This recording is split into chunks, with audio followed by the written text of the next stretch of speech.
Merci de démontrer de l'intérêt pour l'œuvre de notre ministère. Le BCRS est une assemblée au fondement anabaptiste qui se veut être un ministère qui désire remplir ce qui est connu comme étant la grande commission ordonnée par notre Seigneur Jésus-Christ à ses disciples, tel qu'annoncé dans Matthieu chapitre 28 verset 19 où Jésus dit « Allez, faites de toutes les nations des disciples, les baptisant au nom du Père, du Fils et du Saint-Esprit. » Ensuite, Jésus leur explique ce qu'il entend par faire des disciples et que la méthodologie afin d'y arriver est via les enseignements bibliques, disant ici au verset 20 « Et enseignez-leur à observer tout ce que je vous ai prescrit, et voici, je suis avec vous tous les jours jusqu'à la fin du monde. » Nous souhaitons donc, dans cette optique, non seulement amener des hommes à se convertir à Christ, mais à faire de ceux qui se disent croyants des disciples qui maturent dans la foi. Nous nous efforçons donc toujours, aussi dans cette optique, d'enseigner les Écritures selon une saine doctrine biblique en suivant des règles de compréhension et d'interprétation strictes. Nous démontrons un immense respect, une entière révérence envers la sainte parole de Dieu, en nous assurant de ne pas lui donner des interprétations particulières, quitte à dénoncer les théologies et les hérésies malsaines qui sont, selon, des doctrines d'hommes. Si vous cherchez une assemblée qui peut vous amener à croître et à maturer dans la connaissance de la parole selon la simplicité de Christ, si vous acceptez et comprenez que parfois, afin de croître dans la foi, tout comme le Seigneur l'a permis pour son serviteur Job, il faut laisser à Dieu l'opportunité de renouveler notre entendement en nous confrontant à de nouvelles perspectives. Le ministère de l'EBCRS est probablement le type de ministère dans lequel vous pourriez trouver votre place. Nous vous invitons à nous rendre visite les dimanches matins à 10h30 sur la rive sud de Montréal, au 4405 rue Aurel à Saint-Hubert. Nous souhaitons que Dieu puisse vous bénir par ce message. Bonne écoute.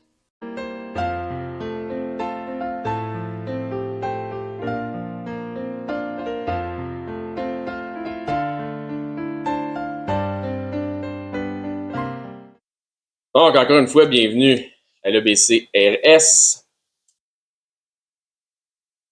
25e message concernant le christianisme. Et le titre du message de ce matin, c'est le Jésus historique. Et on va partir notre lecture dans l'Évangile de Jean, au chapitre 19. Je vais essayer de trouver la place. Jean 19, on va lire à partir du verset 14. On va lire là quelques versets. C'était la préparation de la Pâque. Et environ la 6e heure, Pilate dit aux Juifs, « Voici votre roi. » Mais ils s'écrièrent, « Ôte, ôte, crucifie-le. » Pilate leur dit, « Crucifierai-je votre roi? » Donc les principaux sacrificateurs répondirent, « Nous n'avons de roi que César. » C'était un blasphème total concernant les lois que le Seigneur avait mis en place. Et par deux fois, Pilate leur dit « Votre roi, votre roi. » Que ce soit sarcastique de la part de Pilate ou non, ça ne demeure pas pour autant moins vrai. Jésus-Christ était le roi. Alors, il leur livra pour être crucifié. Ils prirent donc Jésus et l'amenèrent. Jésus, portant sa croix, arriva au lieu du crâne qui se nomme en hébreu Golgotha. C'est là qu'il fut crucifié et deux autres avec lui, un de chaque côté, Jésus au milieu. Pilate fit une inscription qu'il plaça sur la croix et qui était ainsi conçue. Jésus de Nazareth, roi des Juifs. Donc le nom de l'accusé et son accusation. Beaucoup de Juifs lurent cette inscription parce que le lieu où Jésus fut crucifié était près de la ville. Elle était en hébreu, en grec et en latin. Pour tous ceux qui fossent avec le fameux Yeshua, qu'il faut appeler Jésus Yeshua parce que c'est son vrai nom en hébreu, puis c'est Yeshua, ben là, il était phonétiquement écrit en 3 langues. D'où on tient le mot, la traduction de son nom, Jésus. Donc, les principaux sacrificateurs des Juifs dirent à Pilate, « N'écris pas roi des Juifs, mais écris qu'il a dit, je suis roi des Juifs. » Donc ça c'est l'accusation que les autres voulaient, mais c'est pas l'accusation que Pilate a écrit. Pilate répondit, « Ce que j'ai écrit, je l'ai écrit. » 2 fois, il a dit, votre roi, votre roi. Il a dit, ce que j'ai écrit, je l'ai écrit. Est-ce que Pilate voulait dire, dans le fond, ce que j'ai écrit, je le pense? Peut-être pas nécessairement. Mais on peut ressentir une frustration de la part de Pilate d'avoir été poussé par les Juifs à crucifier ce Jésus, le Jésus dont on va parler d'aujourd'hui. Donc, la semaine passée, pour ceux qui étaient ici, on a passé beaucoup de temps sur le personnage de Constantin Ier. Sinon, ça sera en ligne aujourd'hui, vous pourrez le voir. Donc, ce personnage historique joue vraiment un rôle comme de plaque tournante dans l'histoire de la chrétienté. Souvenez-vous qu'auparavant, les pratiques de culte chrétien étaient interdites ou étaient interdits à Rome. Ça prenait une autorisation gouvernementale pour avoir le droit de pratique et en plus, ça prenait aussi l'autorisation supplémentaire de la part du gouvernement pour avoir le droit de se réunir. C'est une affaire, tu as le droit de pratiquer, mais tu n'as pas le droit de te réunir, donc ça prenait 2 autorisations, autrement dit. Ça a été persécution par-dessus persécution, les dieux païens versus le véritable Dieu et son Fils Jésus-Christ. Une guerre céleste dans laquelle les chrétiens ont été sur le champ de bataille, pour ne pas dire qu'ils furent eux-mêmes le champ de bataille lors des persécutions de Rome contre les chrétiens. Comme ça nous dit dans le passage dans Éphésiens 6:12, car nous n'avons pas à lutter contre le sang et la chair, mais contre les dominations, contre les autorités, contre les princes de ce monde de ténèbres, contre les esprits méchants, même dans les lieux célestes. Donc, les chrétiens ont combattu les démons des Romains et certains démoniaques tels Néron ou Galère, qui était le sbire de Dioclétien, dont la mère à Galère était une prêtresse païenne farouchement antichrétienne. Ça se comprend, puis on va voir pourquoi elle était farouchement antichrétienne. Pas que ça l'excuse, mais on va voir ça. Donc, le message des chrétiens était de cesser d'adorer les idoles, qui étaient des idoles muettes, faites de main d'homme. On va trouver un passage qui ressemble... Il nous parle de ça dans Acte 19, si vous voulez tourner là. Donc, des statues ou des statuettes de bois, de pierre, d'argile, de métaux, faites de fonte, etc. Des images inertes, sans aucune puissance. Elles sont tellement impuissantes, ces idoles, qu'il faut que tu les déplaces toi-même, puis tu les transportes. Imagine. Ça fâchait ceux qui vivaient de ces pratiques. Lorsque les chrétiens disaient d'arrêter d'adorer les idoles muettes, les idoles faites de main d'homme, dans Acte 19, au verset 24, un nommé Démétrius Orfèvre, donc travaillait les métaux, principalement les métaux précieux, fabriquait en argent des temples de Diane et procurait à ses ouvriers un gain considérable. Il rassemblait les ouvriers du même métier et dit « Ô hommes, vous savez que notre bien-être dépend de cette industrie, donc le fait qu'on s'enrichit. Et vous voyez et entendez que non seulement à Éphèse, mais dans presque toute l'Asie, ce Paul a persuadé et détourné une foule de gens en disant que les dieux faits de main d'homme ne sont pas des dieux. Le danger qui en résulte, ce n'est pas seulement que notre industrie ne tombe en discrédit, c'est encore que le temple de la grande déesse Diane ne soit tenu pour rien. On en fera des condos. Et même que la majesté de celle qui est révérence dans toute l'Asie et dans tout le monde entier ne soit réduit à néant. Ce serait pas une mauvaise chose. Ces paroles, les ayant remplies de colère, touche pas à mon argent. Ils se mirent à crier, grande est la Diane des Éphésiens. Finalement, leur Dieu, c'était celui des affaires. C'était l'argent. C'était ça, leur Dieu. Le prétexte, c'était l'idolâtrie. C'était de fabriquer des reliques. Donc, l'industrie des reliques, c'est une industrie en passant. Donc, leur industrie, eux autres, c'était leur propre vente. C'est ça, ce qui les importait. Vous imaginez bien qu'il y a eu des troubles similaires qui ont pris place à Rome, qui était une place qui était remplie d'idoles aussi, comme Éphèse. En plus, les chrétiens qui, comme Paul, persuadaient les Romains à se détourner des idoles muettes, plus le zèle de ceux qui servaient ces démons-là, les démons romains, faisait une propagande anti-chrétienne ou anti-Christ. Donc, les chrétiens étaient impopulaires, c'est le moins qu'on peut se dire. Constantin change la donne en établissant la légalisation de la chrétienté, en la supportant et aussi en la finançant. Ça change tout. Il a en même temps fait des lois qui non seulement supportaient les chrétiens et la chrétienté, mais des lois ou, si vous voulez, des sursis qui avantageaient les chrétiens ou le clergé. Parce que dans le fait qu'il voulait amener réparation, en redonnant les cimetières, en redonnant les choses qui avaient été confisquées aux chrétiens, il a mis en place des lois, des sursis qui les avantageaient. Au point où c'est certain qu'il y a des gens qui se convertissaient pour avoir accès aux bénéfices que Rome octroyait aux chrétiens. C'était pratiquement comme acheter des conversions. C'est arrivé. Donc, la population de Rome comprenait et acceptait qu'à la différence de leur divinité, le Dieu des chrétiens n'était pas un Dieu qui était lié à une image faite de main d'homme. La croix et le fameux chrisme à l'époque de Constantin étaient les images qui représentaient le christianisme. Il y en avait quelques autres, mais là, présentement, dans l'époque, c'est ce qu'il y avait de principal. Le chrisme étant une superposition de deux lettres qui forment un acronyme pour Jésus ou Jésus-Christ, dépendamment du chrisme. Dans le cas du chrisme de Constantin, il s'agit de deux lettres. Il y a une qui ressemble à un P, l'autre qui ressemble à un X, qui sont superposées les unes l'une sur l'autre.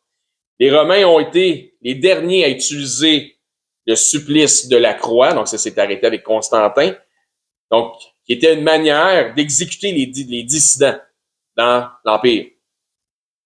Le terme juste est crucifiement, tandis que la crucifixion, du latin classique crucifixio, désigne le crucifiement de Jésus-Christ, de Jésus de Nazareth. Donc, comprenez la différence entre crucifiement et crucifixion? Il y en a un qui s'adresse à Jésus et l'autre qui est l'acte de crucifier. Ce que je vais vous dire là maintenant, ce n'est pas une invention, j'inventerai rien dans ce que je vais vous dire. Donc, c'est pas pour pas une invention de votre serviteur, moi. Et c'est pas pour, comme certains diraient, là, pour prêcher pour ma paroisse. Mais les choses que je vais vous annoncer sont maintenant des faits reconnus par la communauté historiographique. Historiographique, c'est ça. Ça tombe à pic parce que justement, on est encore dans l'histoire de la chrétienté. Ça devrait être intéressant.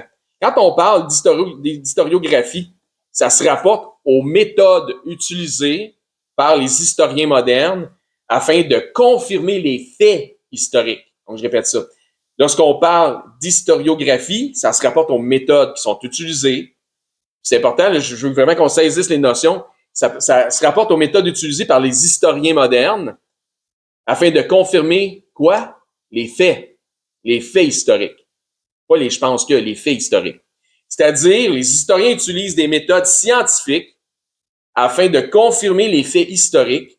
On parle ici de la méthodologie historique. C'est de ça qu'on parle.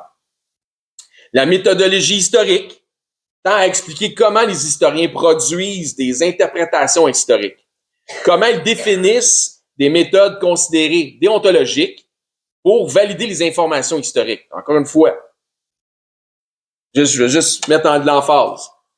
La méthodologie historique tend à expliquer comment les historiens, donc c'est une méthodologie, comment ils produisent des interprétations historiques, comment ils définissent des méthodes considérées déontologiques pour valider les informations historiques, pour être sûr que c'est vrai. Donc, je vous parle ici d'une méthodologie appliquée d'une science de l'histoire. Une science de l'histoire. Ce n'est pas nous croyons que, ou nous pensons que, ou peut-être que, c'est nous savons que. Nous en avons une certitude. Il y a certaines choses, oui. Donc, c'est avec ces méthodes, entre autres, que nous avons développé les enseignements, pas juste qui concernent Christ, mais les enseignements des sciences humaines, des sciences sociales. Ça prend ces méthodes-là pour arriver à enseigner des faits. L'interprétation historique fait référence à un mot que vous connaissez déjà ici, qu'on a entendu plusieurs fois, l'herméneutique. C'est pourquoi, lorsqu'on vous parle d'herméneutique biblique, nous vous disons qu'il est essentiel de conserver dans les textes leur contexte. Donc, les textes dans leur contexte, mais aussi, surtout, dans le contexte historique.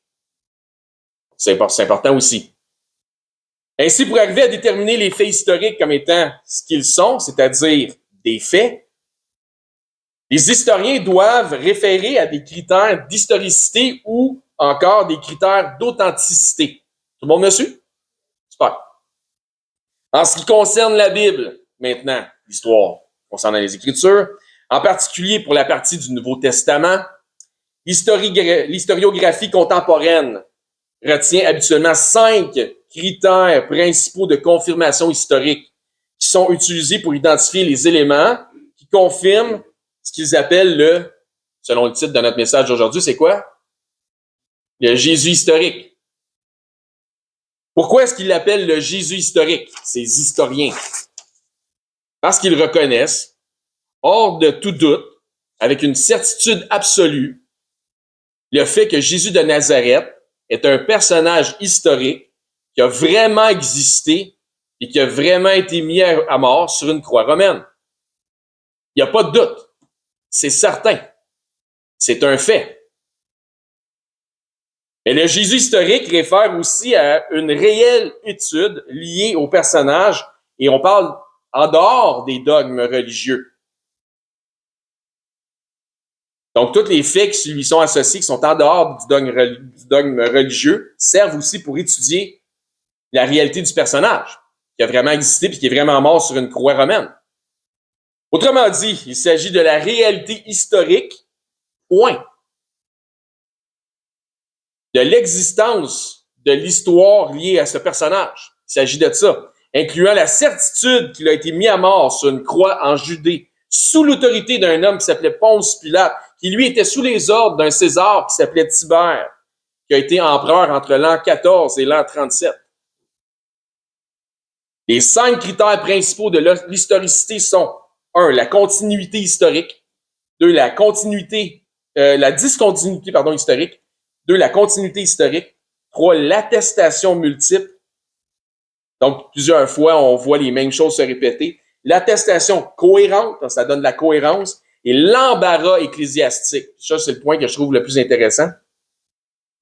Il s'ensuit ensuite une liste de critères secondaires. Il y a environ au total 15 critères importants pour confirmer des faits historiques. Et je vous ferai pas un cours exhaustif sur les 5 critères principaux parce que je suis pas qualifié pour ça, mais je vais quand même vous donner un exemple qui est concret concernant le 5e, qui est l'embarras ecclésiastique. C'est bon? L'embarras ecclésiastique est un des 5 principaux critères d'historicité utilisés par les historiens et les spécialistes de l'exégèse historico-critique de la Bible. Vous prenez des notes, c'est bon pour l'examen, ça à la fin, ça. Vous allez voir qu'il y en a des termes qui vont sortir assez olé aujourd'hui. Dans Marc 14, tournez là. Donc, l'embarras ecclésiastique sert à évaluer l'historicité des événements ou d'un détail mentionné dans les Écritures. Le principe en est que si cet élément se révèle embarrassant dans le cadre de la lecture traditionnelle, voire dogmatique, ou encore s'il a posé une difficulté au rédacteur de l'Évangile ou à l'Église primitive, il y a de fortes chances, ou il y a toutes les chances que ça soit véridique. Donc, je répète ça. Le principe en est que si cet élément se révèle embarrassant, gênant, dans le cadre de la lecture traditionnelle, tu lis ça, puis c'est que ça fait là, c'est gênant, c'est quelque chose que semble ça, il y a quelque chose d'embarrassant. Ben, donc, dans cette lecture traditionnelle, voire dogmatique, aussi, ça a posé difficulté au rédacteur de l'Évangile ou à l'Église primitive. Donc, il y a toutes les chances que ça soit véridique. L'exemple que je vais vous donner est dans Marc 14. Au verset 50, vous allez voir, vous allez comprendre tout de suite. Alors tous l'abandonnèrent et prirent la fuite. Déjà là, c'est embarrassant. Un jeune homme le suivait, n'ayant sur le corps qu'un drap. On se saisit de lui, mais il lâcha son vêtement et se sauva tout nu. Tu regardes ça, puis tu te dis, pourquoi Marc a écrit ça dans l'Évangile? Pourquoi il a écrit ça dans sa version? C'est comme si ça sortait de nulle part. Tu sais, on dit, out of the blue, il y a un gars qui était là, il était juste avec un drap, il a tiré dessus, il s'est sauvé tout nu. C'est à la limite, c'est bizarre, non? C'est à la fois honteux. Et c'est ce qui fait en sorte que ça a toutes les chances d'être absolument vrai et authentique.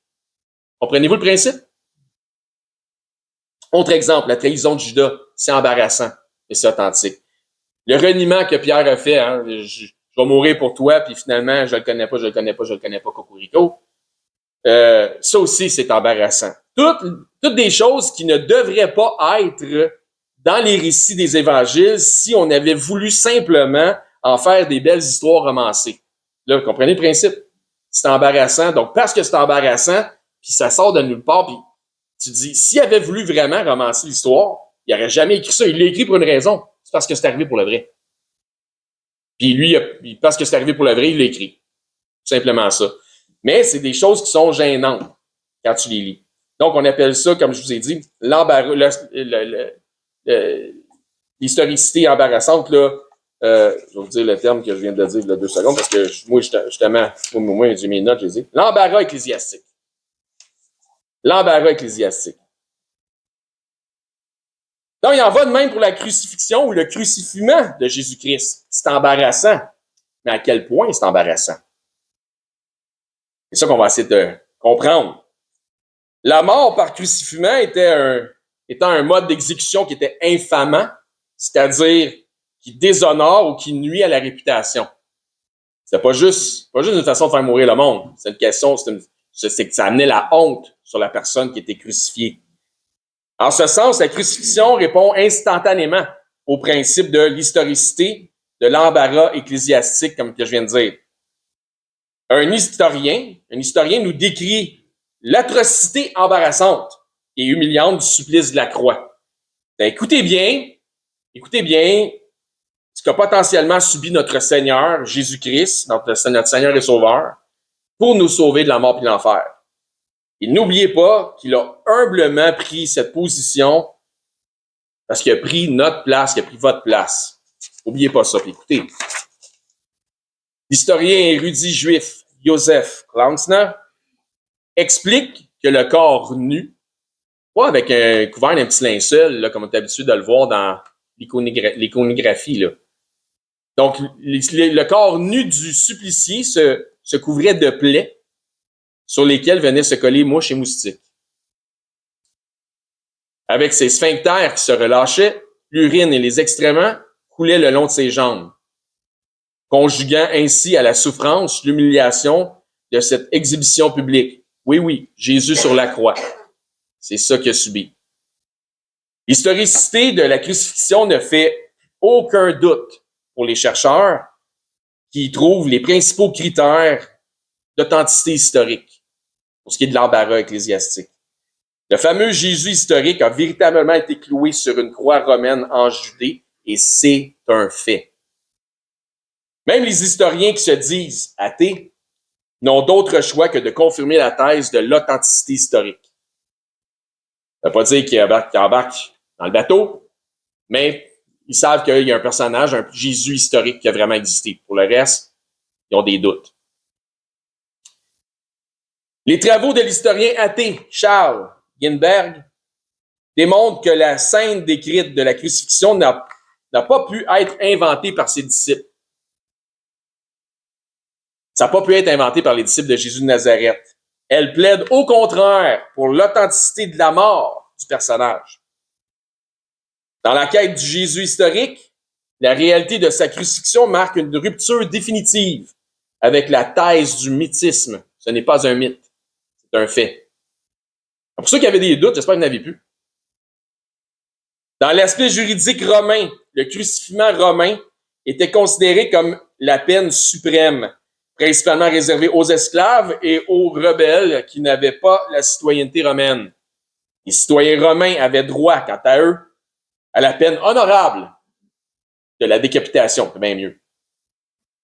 C'est plus rapide.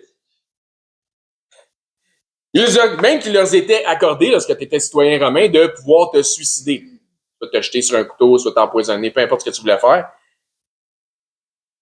Et de voir ainsi leur disposition testamentaire être respectée. C'est pourquoi, à la même époque, puisqu'il avait la citoyenneté romaine, l'apôtre Paul aurait été décapité, tandis que l'apôtre Pierre, à la même époque, aurait, quant à lui, été crucifié. Parce que lui, il n'avait pas la citoyenneté romaine, Pierre, mais Paul l'avait. C'est bon? Continuons à parler maintenant des aspects techniques du crucifiement. Donc là, vous savez pourquoi Paul a été décapité et pourquoi Pierre a été crucifié. Premièrement, le crucifiement ne venait pas des Romains comme tel. Il a été emprunté aux nations dominantes avant eux, qu'il avait aussi emprunté aux nations dominantes avant eux, et ainsi de suite, notamment aux Perses, etc. Donc, autrement dit, le crucifiement était une sentence exécutée par les nations dominantes sur les sujets des nations soumises ou des nations dominées. Dans le cas de ce qui nous importe, au temps de Christ, la nation dominante était bien sûr la nation romaine. Le plus souvent, les condamnés étaient cloués ou attachés avec des cordages, les bras écartés sur une poutre appelée le patibulum.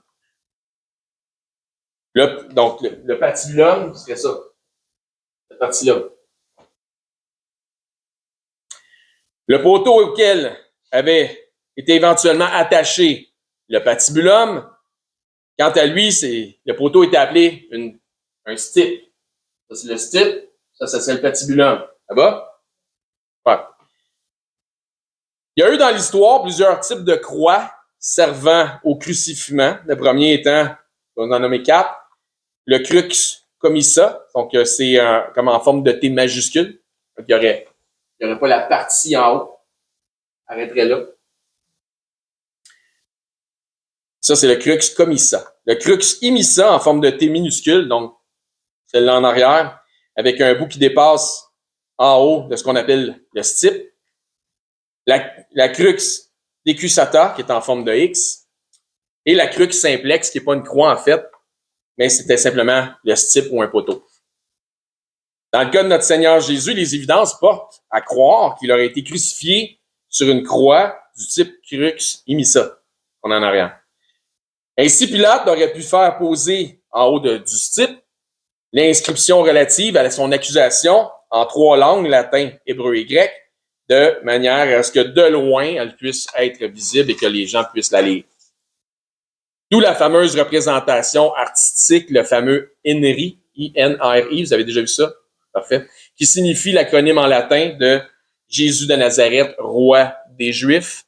Donc, Jesus Nazarenus Rex Iuda Eorum. Les notes. Le code de latin. Ainsi, la partie de la croix que Jésus aurait transportée jusqu'au stipe qui l'attendait sur le mont Golgotha était la partie appelée le patibulum. Vous l'avez suivi jusqu'à date? Ah, parfait. Génial. Ainsi donc, dans l'une des pièces de bois, il devait y avoir une mortaise ou une entaille dans la pièce de bois pour s'incrémenter avec l'autre pièce complémentaire. Oh, la question qu'on peut se poser, c'est est-il vraiment possible que Jésus ait été crucifié et cloué à travers les paumes des mains? Point d'interrogation. Tel que l'iconographie traditionnelle que l'on voit sur les crucifix ou sur les images représentées à la crucifixion, on voit tout le temps les clous dans les mains. Vrai? C'est comme ça qu'on voit en général. Les études démontrent qu'un cloutage des mains à travers les paumes ne peut pas supporter le poids d'un corps. Le poids maximum supporté évalué à une 30aine de kilos. Une crucifixion, si vous voulez, le crucifiement, faite de manière aboutissant rapidement et inévitablement à un déchirement des mains et une chute du corps soutenue si tu fais ça à travers les mains. S'il ne s'agissait que d'un cloutage, les clous auraient dû traverser le massif carpien, c'est-à-dire entre... Donc, ça aurait dû, si ça s'agissait juste d'un cloutage, si c'était juste ça, ça aurait dû être à travers le massif carpien. Prenez des notes. Entre les os Amatum, Capitatum, Trictrum et Lanatum. Encore une fois, toujours pour les questions d'examen pour le diplôme. Il s'agit d'un trou dans le cartilage entre les 4 os du poignet que je viens de nommer. Quelqu'un peut me les répéter? Baba au rhum, petit bonhomme, t'auras pas ta pomme.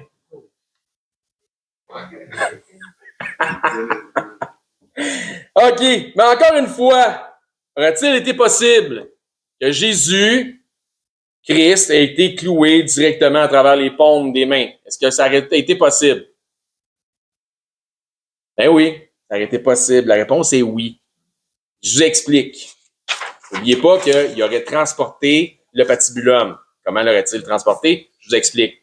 Si les mains ou les avant-bras du condamné avaient été au préalable liés et ligotés au patibulum, mettons à cette hauteur-là, à ce moment-là, il est déjà attaché à son patibulum.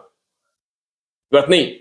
Que tu le cloues ou tu le cloues pas, il va tenir pareil. Il est attaché à son patibulum, puis il le transporte jusqu'au stipe, sur le mont Golgotha. Ainsi, les soldats romains n'auraient pas eu besoin d'utiliser une attention particulière à savoir où fixer les clous et à quel endroit. Puis, les 4 os là, du poignet. Il aurait juste pu clouer à travers la main parce qu'il a été déjà attaché. Donc, les clous dans cette condition n'auraient servi que de supplice supplémentaire. Maintenant, j'ai un instant. Maintenant, je dis pas qu'il a été cloué à travers les mains. Je dis pas qu'il a été cloué à travers les poignets. Je dis que dans les 2 cas, c'est une possibilité. Donc, c'est possible si, encore une fois, si ses bras avaient été attachés au patibulum, c'est possible qu'il ait été cloué vraiment à travers les mains. Sinon, ça marche pas. Il faut qu'il ait été cloué à travers les poignets. Sinon, le corps aurait juste tombé par en avant. Les clous auraient... ça aurait déchiré la main. La main aurait passé à travers la tête du clou. Tout simplement. En juin 1968, des bulldozers israéliens préparent un terrain pour la construction d'un immeuble. Et ils ont mis à jour un ancien cimetière juif renfermant des squelettes datant de plus ou moins 100 avant Jésus-Christ et plus 100, donc 200 ans d'époque. L'un d'entre eux a participé à l'excavation, qui était un archéologue. Quand ils ont vu ça, ils ont dépêché des archéologues. L'un d'entre eux, en particulier, a attiré l'attention de Vassilios Zarfiris, l'archéologue du service des antiquités et des musées israéliens. En tout cas, le squelette en question avait les 2 talons maintenus par un grand clou de fer d'environ 17 cm.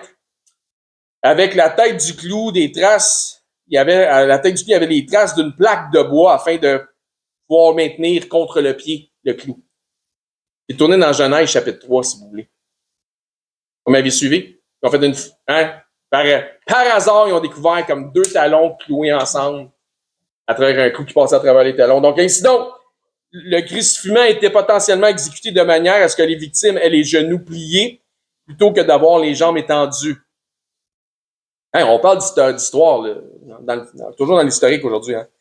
Donc, un long clou passant à travers les 2 talons, à travers les os les plus gros des talons, appelés les calcaneus. Imaginez-vous donc les atrocités ou les atroces douleurs qu'a subi notre Sauveur, que je répète, a pris votre place, notre place. Dans Genèse, chapitre 3, verset 13. Et l'Éternel Dieu dit à la femme, « Pourquoi as-tu fait cela? » La femme répondit, « Le serpent m'a séduite et j'en ai mangé. » L'Éternel Dieu dit au serpent, « Puisque tu as fait cela, tu seras maudit entre tout le bétail et entre tous les animaux des champs. Tu marcheras sur ton ventre et tu mangeras de la poussière tous les jours de ta vie.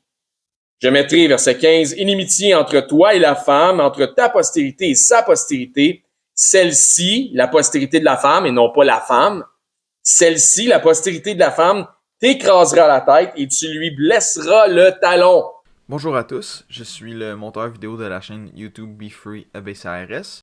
Dans une partie de la vidéo que j'ai coupée, le pasteur Eric fait lire à un membre de l'Assemblée Genèse chapitre 3 verset 15 dans la version King James. Parce qu'on n'entendait rien, je vais prendre la place du lecteur. Alors, Genèse 3:15. And I will put enmity between thee and the woman, and between thy seed and her seed. It shall bruise thy head, and thou shalt bruise His heel, masculin. Bon? Donc, le talon d'un être masculin. Tout ceci étant dit, vous pouvez être certain, sans même nécessairement avoir besoin de la foi, puisque c'est déjà un fait historique indubitable, que Jésus a existé, a opéré un ministère et qu'il a véritablement été crucifié. N'importe qui vous dit qu'il ne croit pas en le personnage historique, il y en a là, même des vedettes, des hosts de talk show, toutes sortes d'affaires. N'importe qui dit qu'il ne croit pas au personnage de Jésus de Nazareth comme étant une réalité historique est un ignore. Puis il choisit volontairement d'être stupide parce que c'est un fait que même les historiens athées confirment. C'est un fait. Ce gars-là, il a vécu, puis il est mort sur une croix. Pour le reste, est-ce qu'il est ressuscité? Ça, il n'adhère peut-être pas à ça, mais la réalité des faits, c'est qu'il est venu, il est mort sur une croix. Aussi ignore, je dirais, c'est quelqu'un qui vous dit qu'il ne croit pas au personnage de Jésus, le personnage historique, là. Il est aussi ignore que quelqu'un qui vous dirait qu'il ne croit pas à la réalité de l'existence des personnages historiques tels que Jules César ou Napoléon Bonaparte ou Christophe Colomb ou Jacques Cartier, si vous voulez nommer-les. 100% de l'exactitude concernant leur activité, Jules César, Bonaparte, Colomb, Cartier, peu importe, et où la réalisation de ce qu'ils ont fait est peut-être pas historiquement pile-poil. Mais il n'y a aucun doute historique concernant l'existence de ces personnages, vrai? Excellent. Pourtant, il y a moins de documents historiques, pas moins de documents qu'on a écrits, mais moins de documents dans l'histoire historique sur ces individus, César, Jules, de son prénom, Colomb, Christophe, Cartier, Jacques, Bonaparte, Napoléon. Il y a moins de documents historiques concernant ces individus que les documents historiques qui se réfèrent à notre Seigneur et Sauveur Jésus-Christ. Imagine-toi. Puis tu refuses d'y croire, mais Jules César, oui, c'est vrai. Jacques Cartier, oui, c'est vrai. Mais pas Jésus. Tu es un ignore. Tu es volontairement stupide. Tu choisis de ne pas croire, rendu là. Ainsi donc, comme je le disais, les Romains ont été les derniers à utiliser le supplice de la croix. Le culte de la croix, répandu par Hélène, mère de Constantin, que lui avait nommé comme étant impératrice, merci.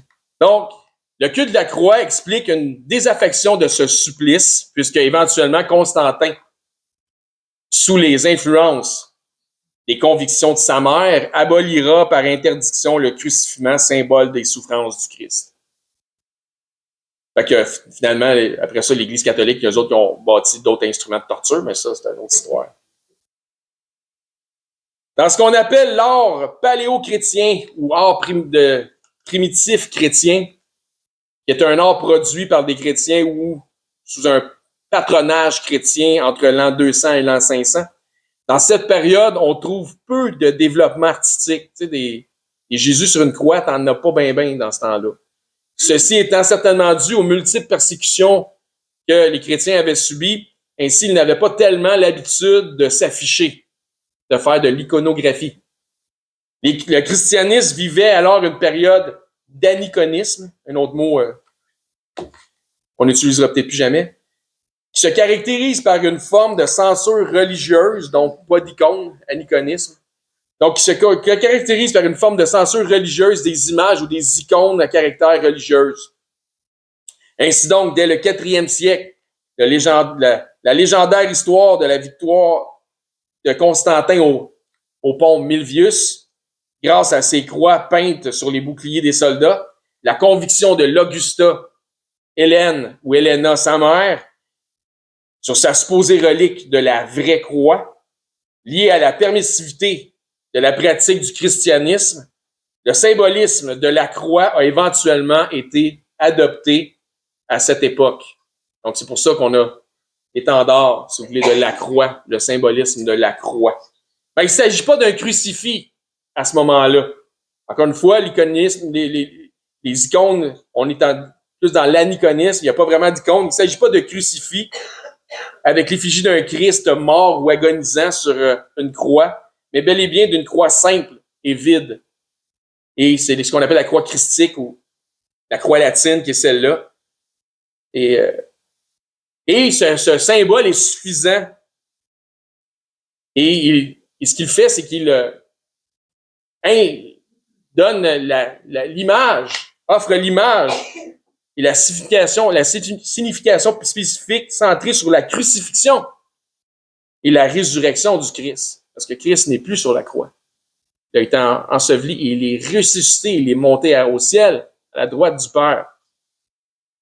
Donc, conclusion de notre message de ce matin. J'espère que vous avez l'assurance d'avoir appris quelque chose aujourd'hui. Au minimum, on était vraiment dans l'histoire, dans des choses très techniques aujourd'hui pour vous enseigner. Des fois, c'est de la prédication, des fois, c'est de la doctrine. Là, c'est très technique. J'espère que le Seigneur a fait de vous les meilleurs disciples cette année. Et je prie que Dieu augmentera votre foi en 2025.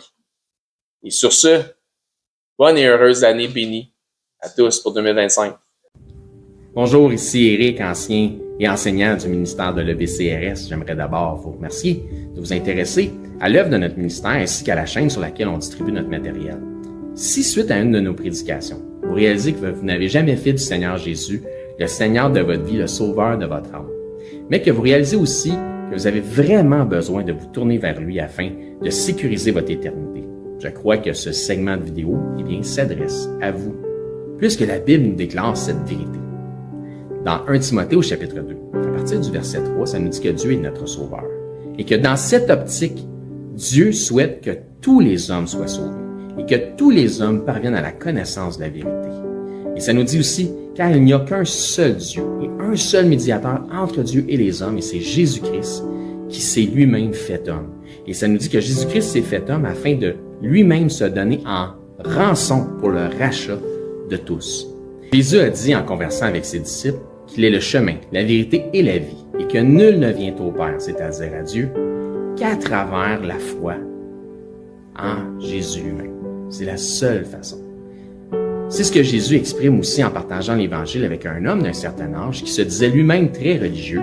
Dans l'Évangile selon Saint Jean au chapitre 3 et verset 16, Jésus dit à cet homme « Car Dieu a tant aimé le monde, qu'il a donné son Fils unique afin que quiconque croit en lui, donc met sa foi en lui, ne périsse point, mais qu'il ait la vie éternelle. » Donc la volonté de Dieu, notre Créateur, elle est claire. C'est que tous parviennent à la repentance en faisant le choix volontaire de croire par la foi le récit de l'Évangile de son Fils Jésus-Christ.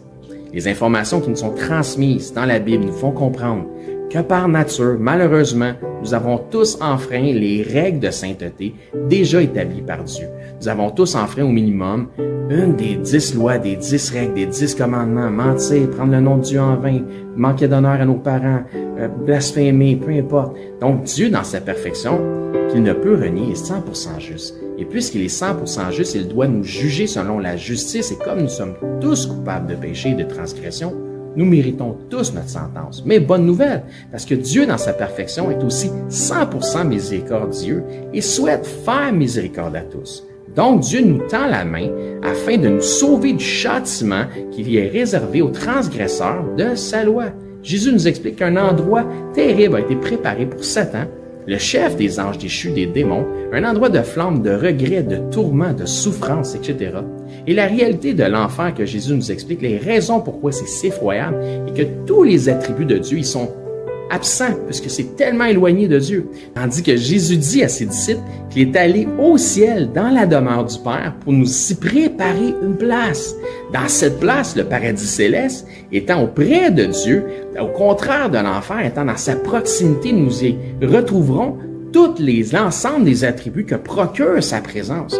La joie, l'allégresse, l'amour, le bonheur, mais dans une proportion qui est inexprimable et incompréhensible pour les simples charnels que nous sommes présentement, dans une façon que les mots ne peuvent pas exprimer. La Bible déclare que le salaire du péché, c'est la mort, et non seulement la mort physique, mais aussi la mort spirituelle. Et que la mort spirituelle est une incapacité à avoir accès à Dieu. C'est une séparation d'avec Dieu. La Bible déclare dans Romains, chapitre 6, 23, que le salaire du péché, c'est la mort, mais que le don gratuit de Dieu, c'est la vie éternelle en Jésus-Christ, notre Seigneur. La vie éternelle est donc un cadeau que Dieu vous fait, qui est accessible pour tous, dans la mesure où chacun accepte de recevoir ce cadeau. Donc, tel un cadeau qui nous est offert, la réalité représente que nous n'avons pas d'effort ou d'œuvre à faire utile pour recevoir ce cadeau. Sinon, ça ne serait pas un cadeau, mais ce serait un dû. Ainsi donc, il n'y a aucune œuvre que nous pourrions faire pour nous racheter nous-mêmes de nos fautes, de nos transgressions ou de nos péchés que nous avons commis contre Dieu. L'œuvre utile pour notre rachat a été accomplie par Dieu en la personne de son Fils Jésus-Christ lorsqu'il a pris notre place sur la croix. Ce qui a été entièrement confirmé aussi pour notre justification à la résurrection des morts après 3 jours et 3 nuits au tombeau. Ainsi donc, la Bible dit que pour être sauvé de la mort et de l'enfer, c'est-à-dire afin d'avoir la vie éternelle et notre place au ciel, il faut simplement mettre notre foi en Jésus-Christ, le Seigneur. La Bible dit « Crois au Seigneur Jésus et tu seras sauvé ». Mais croire au Seigneur Jésus, c'est important qu'on en parle.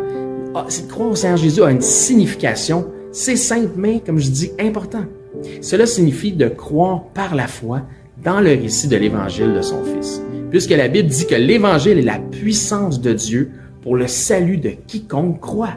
Que dit donc cet Évangile, cette bonne nouvelle, puisque Évangile veut dire bonne nouvelle, mais Romains, au chapitre 10, nous en parle justement. À partir du verset 8, ça nous dit que cette bonne nouvelle, cette parole, est près de toi, elle est dans ta bouche et dans ton cœur. Or, c'est la parole de foi que nous prêchons. Si tu confesses de ta bouche que Jésus est le Seigneur et que si tu crois dans ton cœur que Dieu l'a ressuscité des morts, tu seras sauvé. Ça nous explique ensuite, car c'est en croyant du cœur qu'on parvient à la justice et c'est en confessant de la bouche qu'on parvient au salut, selon ce que dit les Écritures. Quiconque croit en lui ne sera point confus. Il n'y a aucune différence pour quelque nation que ce soit juif ou grec, puisque tous ont un même Seigneur qui est riche pour tous ceux qui l'invoquent. Car quiconque invoquera le nom du Seigneur sera sauvé. Il ne s'agit donc pas de réciter une prière selon une formule toute faite qui fait la différence, mais bel et bien de mettre sa foi dans le Seigneur Jésus-Christ. Si vous croyez que Jésus-Christ, Dieu le Fils, le ressuscité, est Seigneur et que vous acceptez d'en faire le Seigneur de votre vie, ainsi il devient instantanément aussi le sauveur de votre âme. Si tel est votre cas, gloire à Dieu, vous faites maintenant partie de son troupeau. En tant que nouveau disciple, ce qui est important maintenant, c'est de vous trouver premièrement un enseignant qui enseigne la vérité de la parole de Dieu. Et joignez l'assemblée où cet enseignant œuvre afin d'avoir part à l'amour des frères et de la famille en Christ. Si pour nous vous êtes local, c'est-à-dire par exemple 2 heures de transport et moins, eh bien venez nous voir, ça va me faire un plaisir de vous recevoir et nous pourrons parfaire votre éducation spirituelle selon une saine doctrine des Écritures. Donc c'est là-dessus que je vous dis, soyez bénis et je l'espère, à bientôt.